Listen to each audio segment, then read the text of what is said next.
What is up, everybody? This is Anthony with VR 365. What is going on? Today is Friday. It is June 14th, and right now it is currently 7:44 p.m.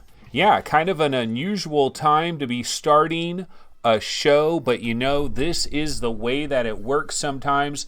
And you know what, guys? I've got good news. Well, I've kind of got mixed news because OBS is still acting weird for me. I'm still having some weird anomalies, but the Webinal is back in the mix. Let's see if we can get this Webinal. Yeah, there it is. It is working. Webinal browser. Now, this is actually Chrome, which I normally use Firefox when I do this, but this is the Webinal, and it is in effect. And of course, the number one news story out there, Pavlov. Oh my goodness, it is going to come to the Quest after all. So cooler heads will prevail. Cooler heads will prevail. Okay, so here is Dave Vills on Twitter. My apologies. There was some mutual miscommunication between Oculus and I shouldn't have jumped to conclusions. Pavlov VR is coming to the Oculus Quest store. So bada boom, bada bing, it is going to be coming to the Oculus Quest store. Now, we don't know how quickly this is going to happen, but this is great news for everybody involved because honestly, it just is kind of weird though that like that whole entire drama had to unfold there.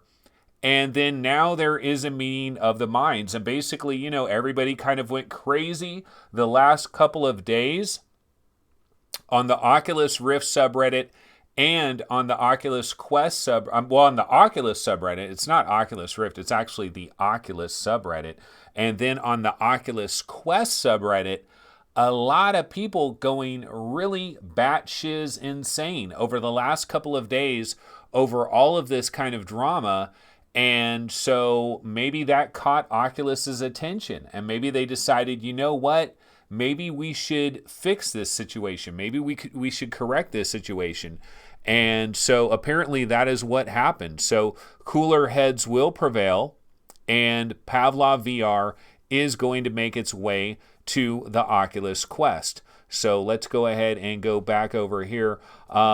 Speaking of Pavlov VR, actually, I did grab some footage from MameFan where he is playing the game. He's playing like a beta version of this game, pre-alpha footage. Let's check this out for a second here. This is MameFan. This is a while ago. You know, he did this video quite some time ago now. Who's shooting at me? Ah. But graphically, it kind of looks like Pavlov. You know, looking at these graphics, not seeing a lot of enemies running around, but the actual environments don't look too bad. Who the fuck shot me? Yeah, people on my team are shooting me. So. But yeah, this is MameFan has a video here on this one. But yeah, so Pavlov VR is going to be headed to the Quest. That is good news. I mean, bottom line, if you think about it, one of the genres that is really sorely lacking on the Quest is this particular category. Of course, there is Dead and Buried 2, which is out there right now. We know that Onward is going to be arriving in the not too distant future. And Pavlov, I mean, this game's already up and running. It already works. And if he can get, like, if they can allow, like, an early access type of thing, this could be on the store before you know it. You know, I'm not sure exactly how Oculus is going to handle all this type of stuff. But yeah, this is one of the major news stories that did come out today. Okay, so why don't we go back to our Webinal? Let's go back to the Webinal here, and let's see. So I got to get used to using Chrome as far as this goes. And one of the other stories I was looking at here, let's go over to the Vive subreddit.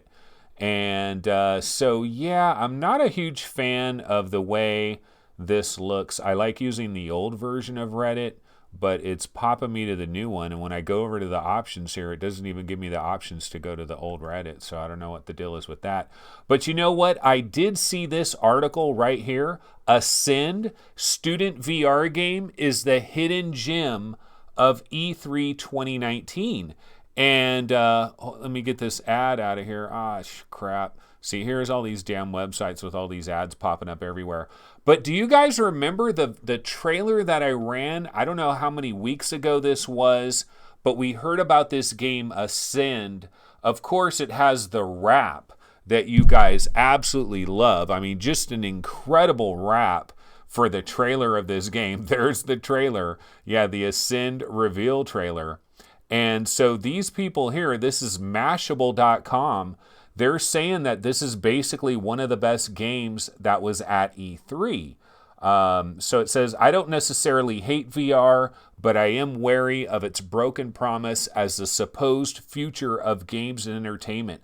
A promise it still fails to deliver years after commercial release. Until I played Ascend, a fight and flight PvP arena game made by USC undergrad college students. It's a humble little setup at the Indiecade booth, directly across from the glitzy AAA Oculus booth on the E3 show floor. So apparently Ascend is pretty good. It says the actual gameplay of Ascend isn't new, basically playing out like Capture the Flag, but in VR with guns and swords in the air.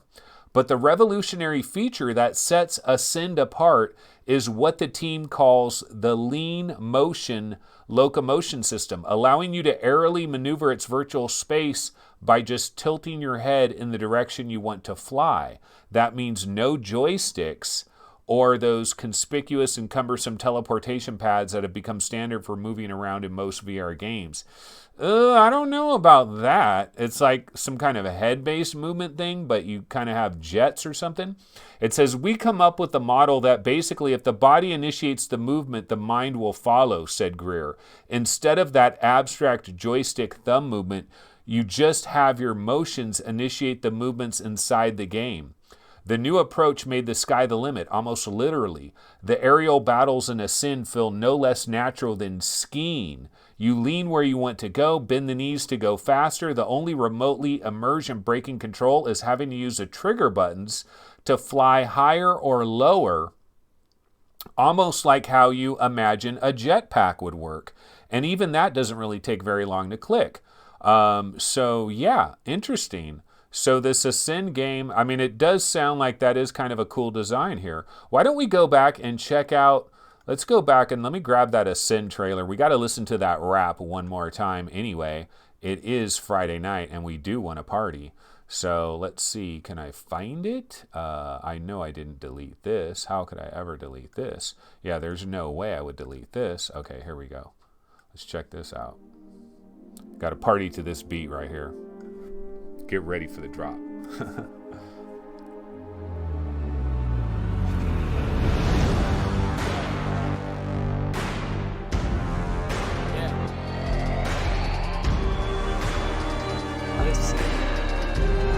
Let's go. Let's go. I'ma fight till I pass out. Taking flight, every hater I strike in the slash down. No time for the chat now. I grind for the glory, I'll fight for the last round. Y'all die in the background. My time of the shining bright lights coming fast now. One smoke, never back down. I'm down for the battle, that's right, cause I'm maxed out. My face on the front page. What? Got paid for the gunplay. Popped off, got them shots off. I'm a rock star when I hunt game. Warrior, coming up on my prime and I'm ending a life with euphoria, yeah. Warrior, I am the juggernaut, easily taking out for you, yeah. warrior. Trying to be GOAT, I'ma reload. No cheat codes, just heat your warrior. Breaking your necks. No need to rest, Go be the best. trying to be legendary. Never afraid to fly. I'ma be legendary. Cause legends never die. Trying to be legendary. Fighting till the end. I'ma be legendary. That's how I ascend. That's how I ascend. Incredible. This is the real game of 2019. It is going to shock the world, and the rap song is available for free right along with it. It is coming to Steam in 2019. USC Games. And I think these guys are called like Newspaper Hats or something like that. what is it called? I forget what the team name is. But yeah, that is Ascend, and we were laughing, we were giggling about this rap. We thought it was so funny. This was a Newspaper Hats game. So the developer is Newspaper Hats. They are a bunch of USC undergrads. And when we looked at this, we thought, the graphics look kind of whack. It's kind of Space Junkies-esque in terms that you're kind of flying around and it's PvP. You're blasting other people. It looks a little bit, in terms of like the way the combat works and the gameplay, reminds me of JetX and reminds me of Space Junkies. But apparently, this game, the movement system works really good, at least according to Mashable.com. So, I don't know, but it's something, it's kind of like, did anybody know that this was going to happen? I didn't know this was going to happen. So it's kind of exciting that maybe we might have a better game than we really thought. So hold on a second here. I'm checking something on YouTube. One thing I forgot to look up before the show, and I just thought about it right now, is E-Spire One. Oh my God. I'm looking at MRTV's thumbnail, King with a question mark. Oh, that is funny. That is so freaking funny. Oh my God. Yeah, so Tripwire Interactive. Yeah, I'm trying to look for like a brand new E-Spire One video, a trailer or something. Why is everybody raving about E-Spire One? That's the freaking question I gotta have. That's the question I have right now, because I was there at GDC. I played this game at GDC. In fact, you know what? Oh shit, they've got me. Dude, they've got a video of me at GDC playing the game. Holy shit. I'm seeing this right now for the very first time.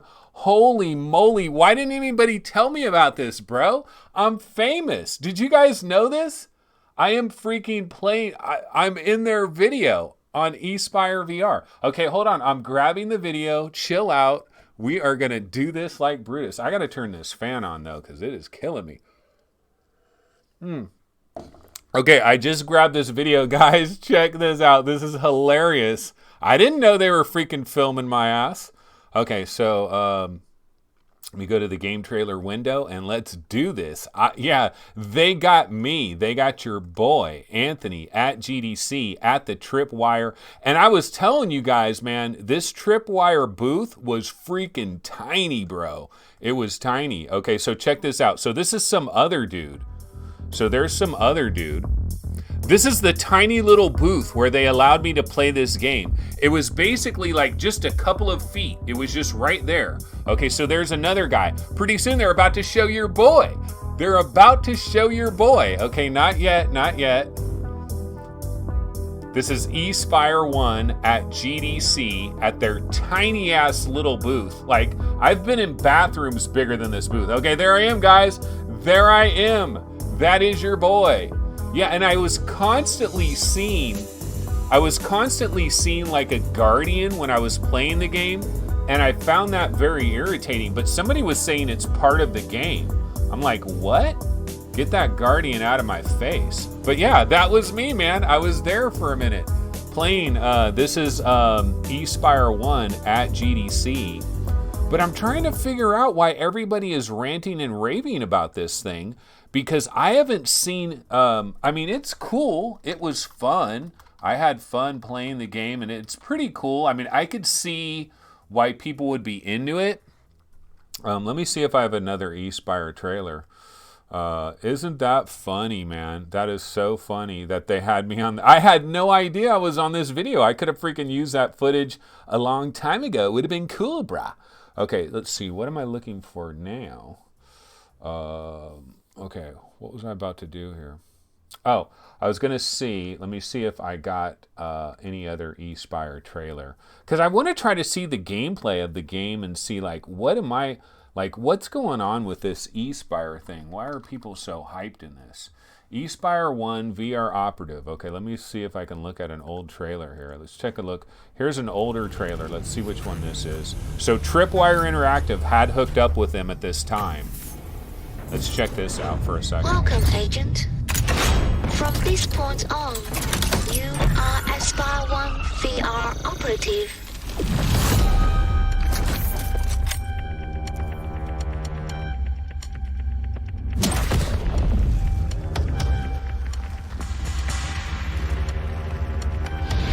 Deploy this cutting-edge espionage unit on assignments around the globe. How you approach each mission is up to you. Just be sure to complete your objectives and make the most of E-Spire One's abilities.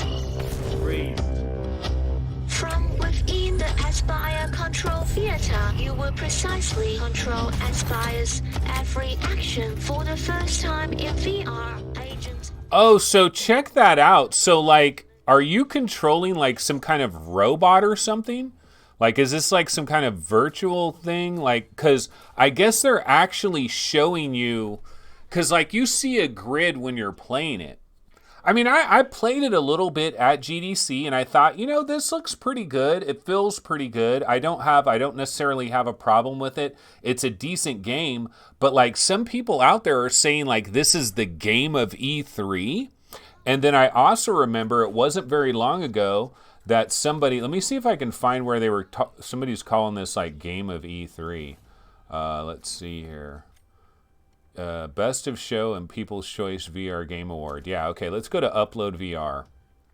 Okay, so let's bounce over to the Webinal, which is back in effect. It is back working. That is a beautiful thing. Okay, so this is Upload VR E3 2019 Best of Show and People's Choice VR Game Award. And reading through here, Asgard's Wrath is the People's Choice VR Game Award. So they're loving Asgard's Wrath. And then their nominees for Best of Show, Asgard's Wrath, E-Spire One, Fuji, Lone Echo 2, Phantom Covert Ops, and Sniper Elite VR. And the winner is E-Spire One. And I'm like, what? Really? They liked E-Spire One more than Lone Echo 2, more than Asgard's Wrath? I mean, this is their overall winner? Or, well, the People's Choice is Asgard's Wrath? So what's going on with E-Spire One? So anyway, it says, even though Oculus brought out the big guns this E3 with a ton of great-looking exclusive titles like Lone Echo 2, Asgard's Wrath, Stormland, blah, blah, blah, blah, none of them stood out as much as E-Spire One did. What? This E3, we got the chance to play E-Spire One on both Rift S and Quest. Although there were obvious graphical differences, the game played pretty much exactly the same, which is extremely impressive. So I wonder if that's why it's Game of the Show, because it's like a double dipper, because it's good for both of these platforms, or is it on the strength of just the game by itself? Let's see, it says E-Spire One is a stealth action game in the same vein as Metal Gear Solid that puts you in the shoes of a stealth android. Okay, so you are this android, so you're controlling an android, so it's almost like you're remotely controlling something, and you're like in VR controlling something, infiltrating. Okay, that's kind of cool. Yeah, Best of Show, wow. So it is going to arrive in August, and it is going to be on the Quest. And yeah, so I tried that at not E3, I tried it at GDC, and I thought it was pretty decent. So another thing here, folks, is they have their wrap-up. Upload VR does have their wrap-up of like everything that has happened. And so basically they've got a breakdown of all the big things that kind of came out here. And so obviously we found out about Pistol Whip. I Expect You to Die is getting a free DLC in July called Seat of Power. Arizona Sunshine's next DLC, The Damned. Actually, you know what? I grabbed the new trailer for that, like a clean, crisp version of that trailer. Why don't we check that out really quick? Because it does look pretty good. You know, I've been talking about where is Arizona Sunshine 2, and I know this is just DLC, and it's not going to last for hours, but look at how good this looks. Let's take a look at this. You knew what you were getting into. Get inside the dam, reset the control systems, and prove yourself useful.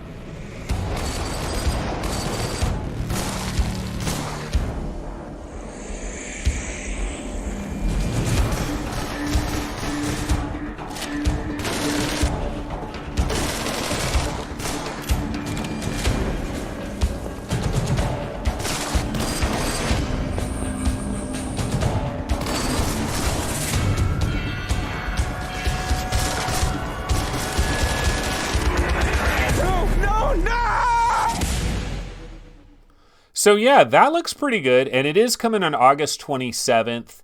You know, I don't know, a lot of times I don't get super excited about upcoming DLCs because I prefer just an entirely new game. Like, why do a DLC? Like, so if this DLC lasts an hour, my theory is, well, why not just make like a 3-hour small Arizona Sunshine 2? But then I guess they can't do it, or like some kind of Arizona Sunshine spinoff.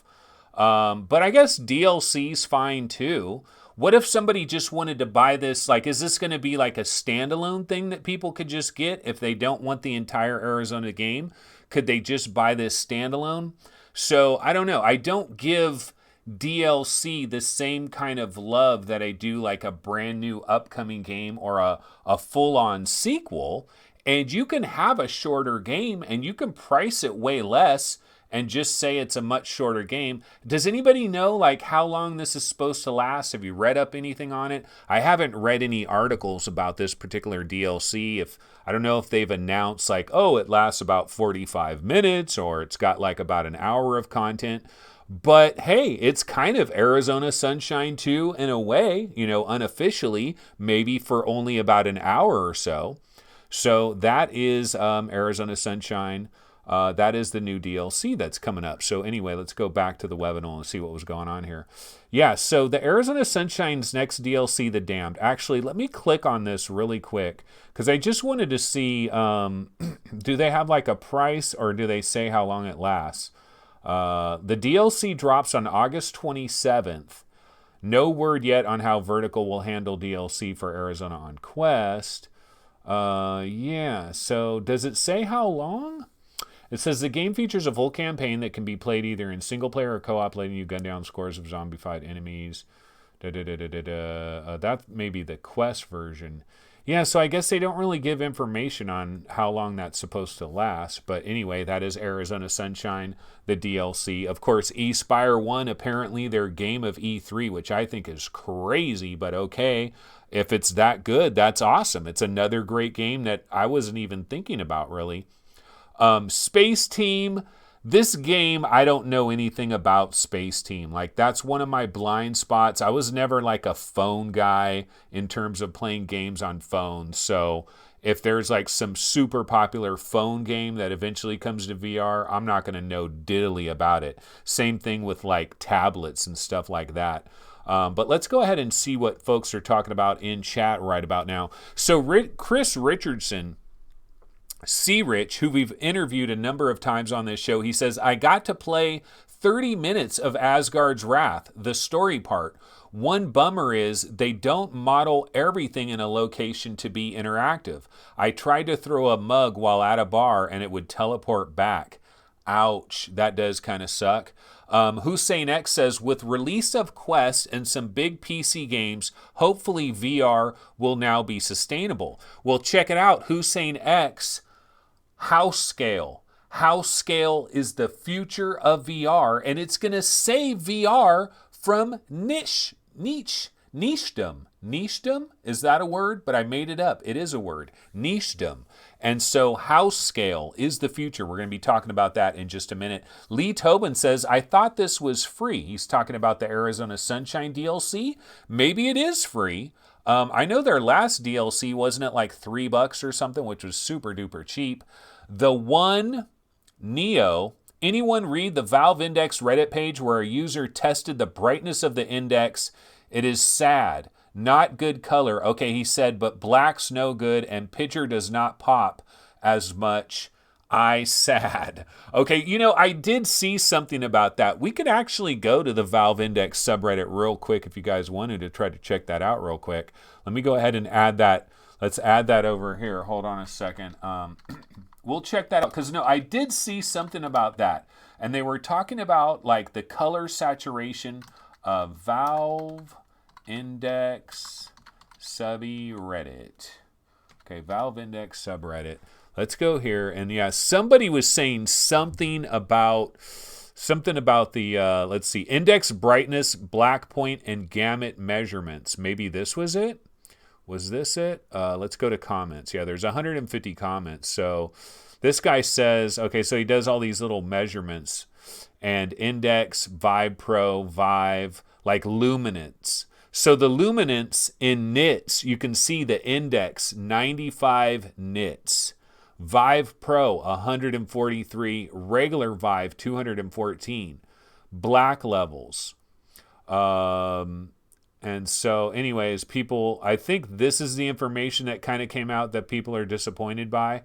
Yeah, I don't know, man. I mean, look, all these headsets, you guys, some of you guys are about to get your goddamn headsets pretty soon. So you're going to find out pretty damn soon. So just hold your horses is what I got to say. But anyway, going back to the stuff that we found out this week, the curious tale of the stolen pets, we saw that. It's coming to Quest. It's coming to PC VR.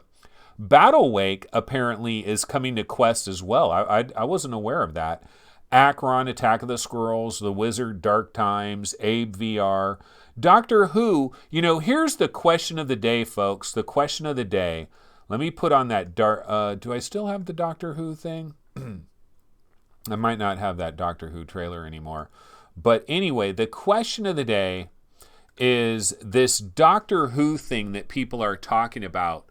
Is it a game? Is this Doctor Who thing a game or is it an experience? Like, if it's a game, then I got to rank it as one of the upcoming PC VR games. If it's an experience, well, I should be ranking experiences as well, but I haven't been doing that.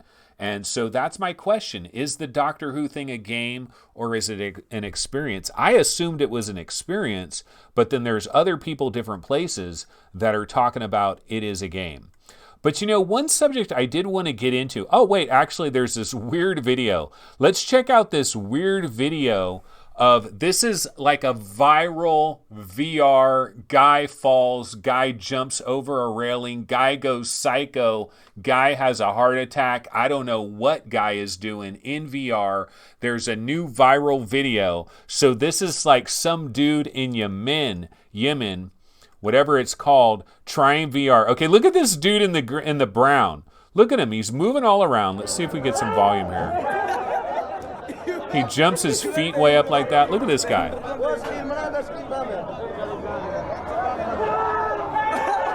And then he just jumps right the hell out of there.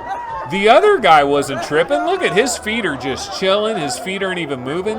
This guy's obviously on freaking shrooms or something. I mean, what is this guy doing? And he's like looking at everybody like, get away from me, man. I was just in the Matrix, man. Dude, that dude is freaking high.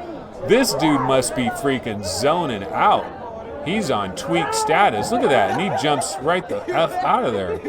Everybody else is just kind of chilling.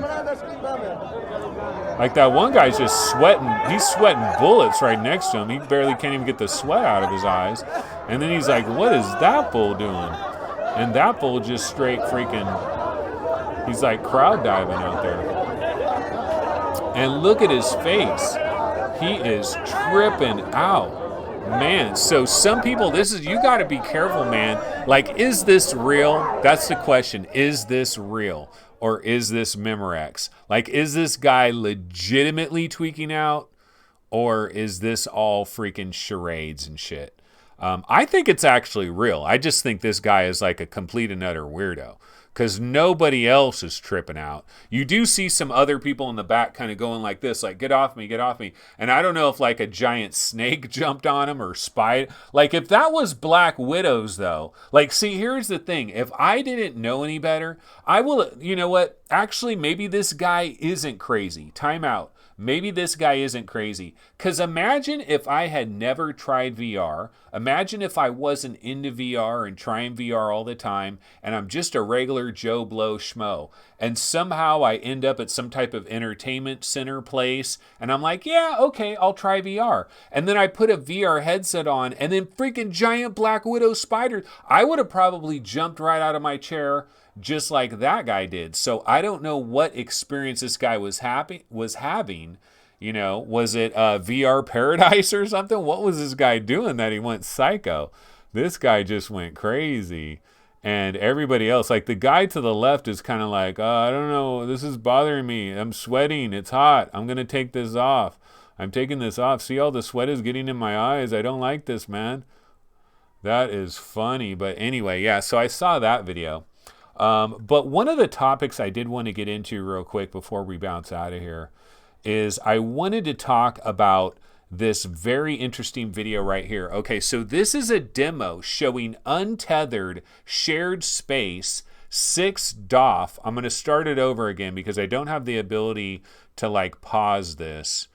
So hold on, I want to start it over again because I just want to see what it... Okay, 2 players interacting over a large mapped area, 35 feet by 65 feet, and more players are supported. And so we're seeing, right now we're seeing the view of, I think we're seeing the view of the guy in the back, and then he's seeing the other guy standing right there. So you see the guy physically there, and so they're walking through this office space, and they're walking through these hallways, and the other guy's trailing them. And so that's the first guy right there, and so he's walking along.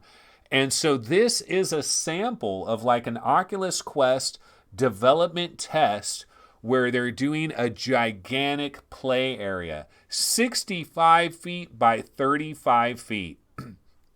So here they are. They're in this big ass office room, 65 feet by 35 feet. They've mapped it all out. They've created like hallways and rooms they have to look around.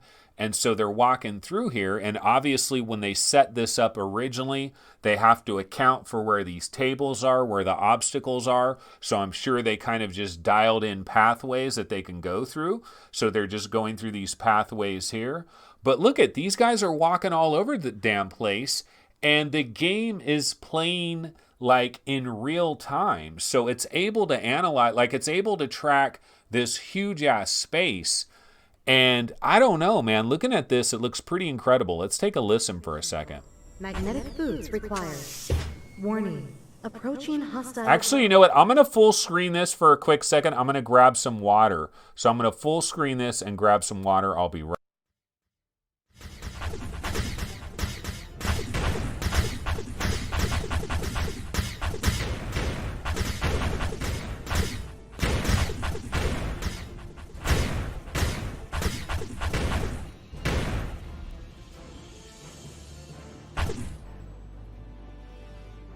Warning. Science level breach detected. Data archives compromised. Those archives contain schematics for a top-secret terraforming engine. If those drones escape with our data, it could be used to make a planet killer. You know, like in Star Trek 2. Now arriving at the science level. Hostile activity detected. Looks like they've installed a virus into the main system, and it's transmitting the files to an unknown location. My analysis... Okay, so yeah, so they're walking all around their development studio, and this was something that they whipped up just for the hell of it.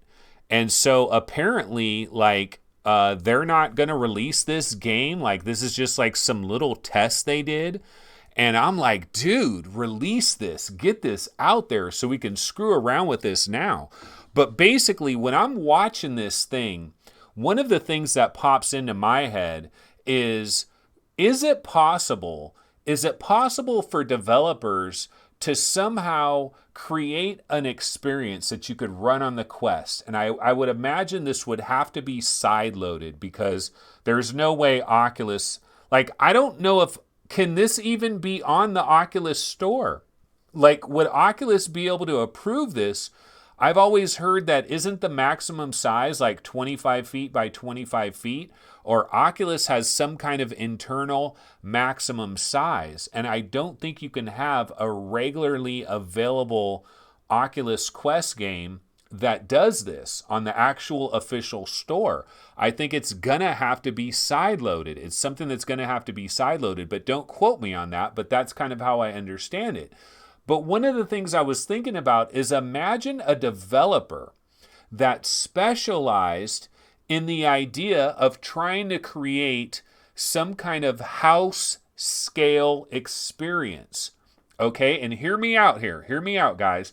Okay, so imagine if there was a game that you could go into the options and you could basically, yeah, Rendered Reality says they definitely wouldn't approve this. Hell no, they wouldn't.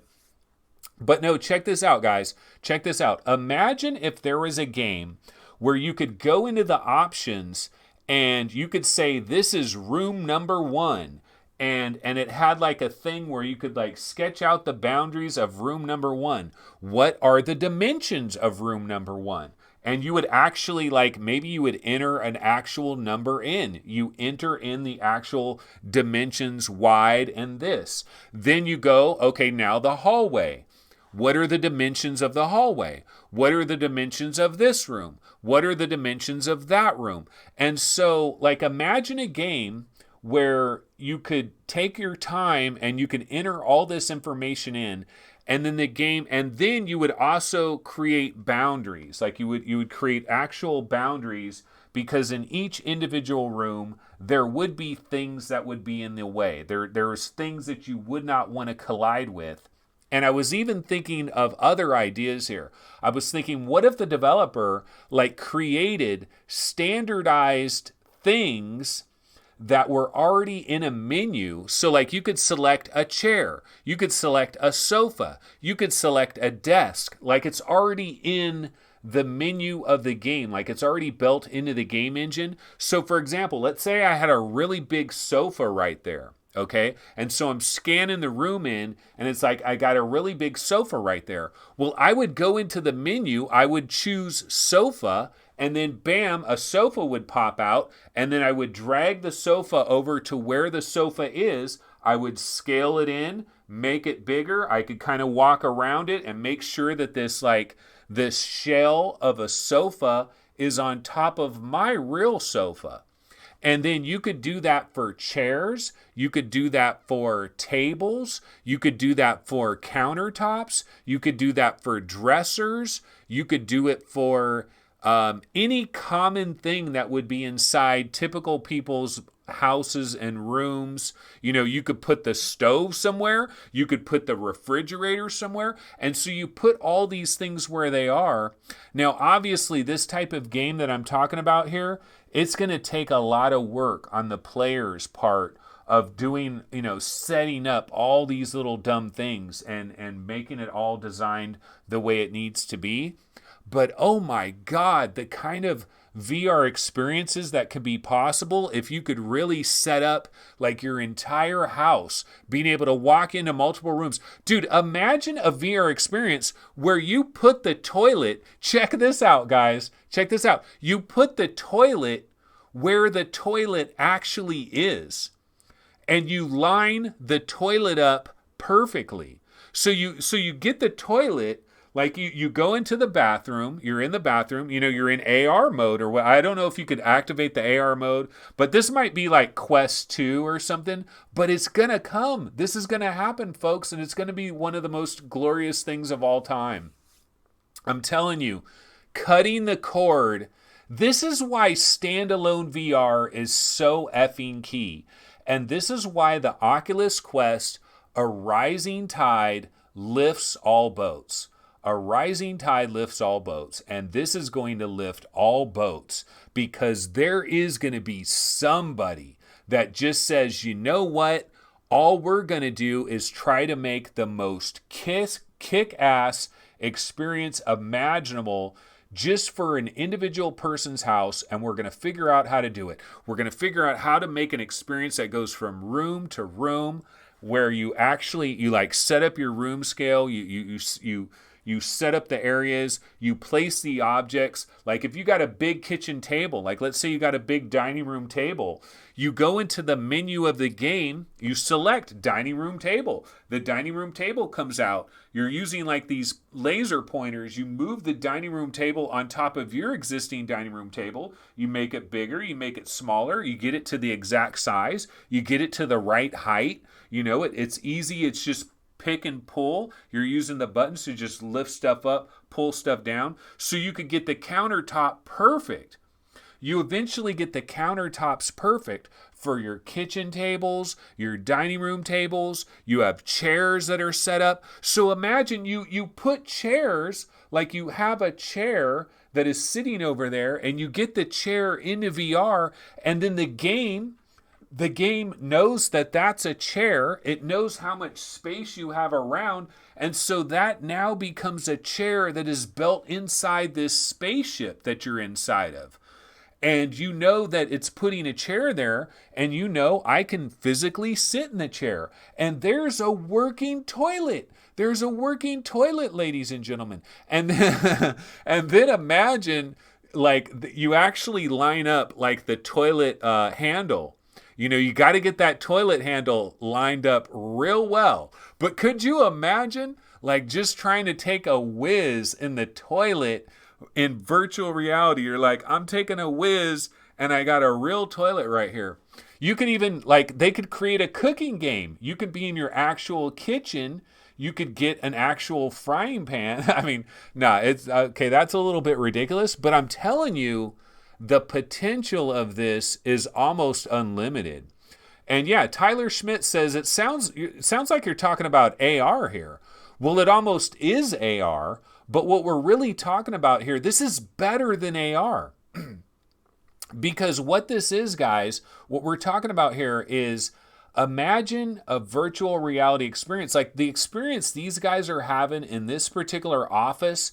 They get to walk around. They're walking around naturally. You know, they're just walking around in their office. They're moving around. They're bending around, and they're just walking naturally. And that kind of immersion is probably going to be hard to explain for most of us. Like, just being able to freely walk at a normal, regular pace and just freely walk with plenty of space, and you're not violating the game in any way.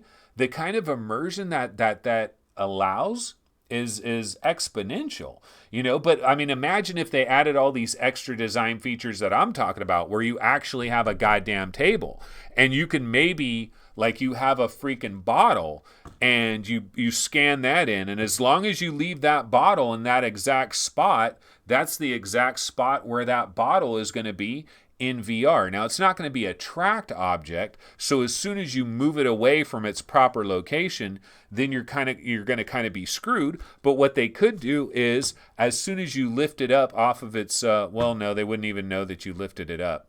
Yeah, okay, so maybe we're talking Quest 2, guys.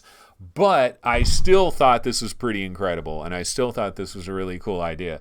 So yeah, and then yeah, you're just going to want to redecorate your whole entire house, you know. You're going to want to have your couches in VR, and man, a hot tub in VR. You could go out into the backyard, add all of that as well. But this is what I think can really change the game for VR. For a lot of people that are like, I'm not really into it, but then they try something like this where they just get to walk around and explore naturally. It's almost like having a location-based arcade in your own freaking house. Now, here's what I don't understand, though. I don't know if this would actually work, the idea that I'm thinking. Because you notice the room that they have here? The room that they have is just one big-ass open room. And so would this work in an actual house where it's like, okay, you got a room here, you got a skinny little hallway, you got a room here, you got a skinny little hallway, you got a, like, how do you map all that stuff out? And how does it, like, you can just walk through and it's just automatically going to have all that stuff mapped? I know that this worked because it's one big ass open room. And then they just created, I guess it could work if you went through and you set up your Guardian and stuff. I don't know how it would all work, but man, this does look really cool. It does look really interesting, so I'm definitely looking forward to that. Okay, guys, you know what? My dog is barking like crazy. Also, it is unbelievably hot inside this room. I'm sweating. These lights there's not enough air conditioning in here. So I'm going to go ahead and bounce out. Relatively short show, you know. Well, actually not that short. How long was this show? Let's see, because I started at we've been going about 44 minutes. But yeah, it's Friday night. I got some other stuff I got to do, so I got to bounce out of here. But I did think this was very cool. And I like the idea of HouseScale. We got to do this, man. We got to bring our toilets into VR. We got to bring our showers into VR. Okay, so you can't jump into the shower, but maybe a bathtub. I mean, you could fill up a bathtub. You just got to make sure not to get your head wet. But if you had a bathtub that was already filled with nice warm water and you have some VR experience where it guides you along all the way to your bathtub, like how freaking crazy would that be? You could have your bed in VR. Oh, now we're getting into a whole different ball game, right? You actually map your bed and so your bed's in VR. But anyway, guys, I got to bounce out of here, folks. It is time to hit the road, Jack. And it is Friday night, so I am going to try to play a little bit of VR before I hit the hay. But yeah, it's a little bit too hot up in this room right about now. So I'm going to go ahead and call it. That's going to do it for this particular episode of VR 365. Once again, guys, if you do want to support VR 365, if you want to support VR Game Rankings, I will say PayPal is an awesome thing. Now, I have received a handful of PayPal donations recently. We also have a new Patreon supporter recently, and over here we have like new YouTube subs and we have some pictures of stuff. It's going to cycle through. I'm not sure when it's going to get to another one of the supporters that have been helping us out, but anyway, thanks for all the support recently. Absolutely appreciate it. And if you do want to support the show, a one-time PayPal donation is probably the best way to do it, because I am going to be making changes starting on July 1st, and I'm going to have to warn all the Patreon supporters that you might want to back out of Patreon, because in early July, there's not going to be a lot of content on this channel. I'm planning on doing 2 episodes on the weekends, Saturday and Sunday. But Monday through Friday, there may be nothing, because I'm going to have to experiment and figure out what actually is going to be the new format of this show, or what kind of videos I'm going to do, and how long does it take to make these videos. And it's going to take time. It is going to take time. And so July is going to be a weird month for this channel. So if you do want to support the show, probably better just to support it with a one-time payment on PayPal. But anyway, that's a whole entire another topic. We'll get to that soon. But Shantomio with a $5 donation not too long ago. Absolutely appreciate it. I do really appreciate all the support. And I will be back tomorrow. I'm hoping to have an interview show tomorrow with somebody. I don't know if it'll happen, but I'm hoping to have an interview show and kind of talk about all the interesting things that happened this week, like all the Oculus drama, really, and maybe dig into some of these Jason Rubin interviews. Like, I haven't actually sat down and read these entire interviews, and I think he did an interview with GameStop that might be like a video, not GameStop, but with like IGN or GameSpot or something like that. He did another interview, and that might be a video one. And so, go over some stuff like that. So there's some interesting things there. But no, wait, right, real quick. Okay, this is the longest outro ever. Here's the longest outro ever. Let's go back to the Webby browser. There's one last thing I wanted to show you guys before we bounce out of here. Okay, hold on. One last thing. It is MRTV, guys. It is MRTV. This is hilarious. I love his freaking thumbnail. Somebody message MRTV and tell him I love his thumbnail. Oh my God. Okay, there it is. King. Oh, that is so funny. Look at that. Do you guys see the thumbnail that I'm seeing? Let me see if I can zoom in on this. Let me zoom in. King, do you see that? That is hilarious. Oh my God. I love this. MRTV, I love that thumbnail. It's like, King? Is the Vive Cosmos the king? HTC Vive Cosmos, could this be the VR headset to rule them all? Yeah, our boy MRTV, I love that thumbnail. All he did was take the freaking basic ass thumbnail and just put King up on there. But man, that is hilarious. That is funny. I saw that thumbnail and I started laughing immediately. Oh, he's got a cool little baseball hat going on too. Our boy MRTV, man, I love that. That is absolutely awesome. That is absolute classic. All right, guys. Well, anyway, I am out of here. Everybody have a wonderful Friday evening, or maybe very early Saturday morning, or whatever the hell is going on for you. I'm going to bounce out of here. I'm going to have some fun before I go to bed, and I will try to check out everybody tomorrow. So I'll see you then. Take it easy. Later.